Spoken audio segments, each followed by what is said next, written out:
Well, Bob, what were your thoughts when you found out you were being inducted? Well, was kind of surprised, just because my wife and Heath Hayes were the ones who put everything in, so that really was nothing I did on my part.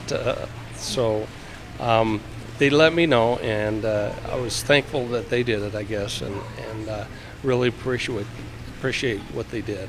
If you look back, you spent all that time at Douglas, and that's a long time at one school. I mean, did you ever think, looking back, like, wow, I'll be at one place for forever, it seems like? No, I never thought I would be at first, but as we stayed there and we raised our family in Douglas, we liked Douglas. It was the best move I ever made, I think. So I enjoyed our time there and enjoyed coaching there all those years, and appreciated the opportunity to get to do that.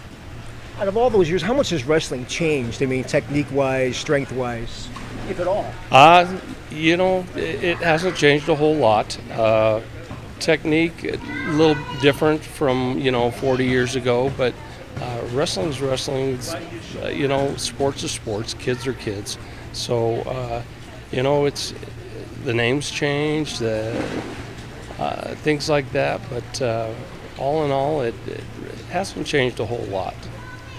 When you see a guy that you coached being a state champion in wrestling, what goes through your head and your heart, probably too? Well, I think that's why people get into coaching. To see success of kids like that, kids that you never would expect. And I've had a number of kids who, as freshmen, you would never expect them to be successful.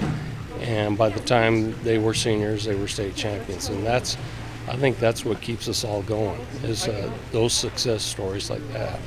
Like at the state meet, do you ever think that the wrestlers aren't even hearing you during a match, even though you could be yelling at them?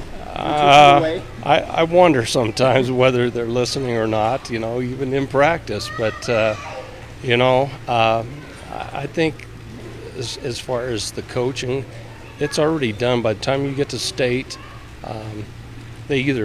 you've coached them or you haven't. So whether I'm yelling and they're listening or not, it probably doesn't matter. It's already been coached before. So that's the part that, hopefully you're doing the right things, and they, even though they may not be listening to you, or doing what you coach them to do.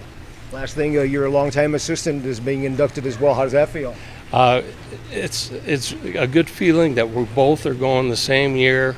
We spent a lot of years together coaching wrestling and football, and I enjoyed those years and that opportunity to coach with Jeff all those years. And it's just kind of neat that we live across the street from each other, and we're both going at the same time. So it's special to me. Yeah.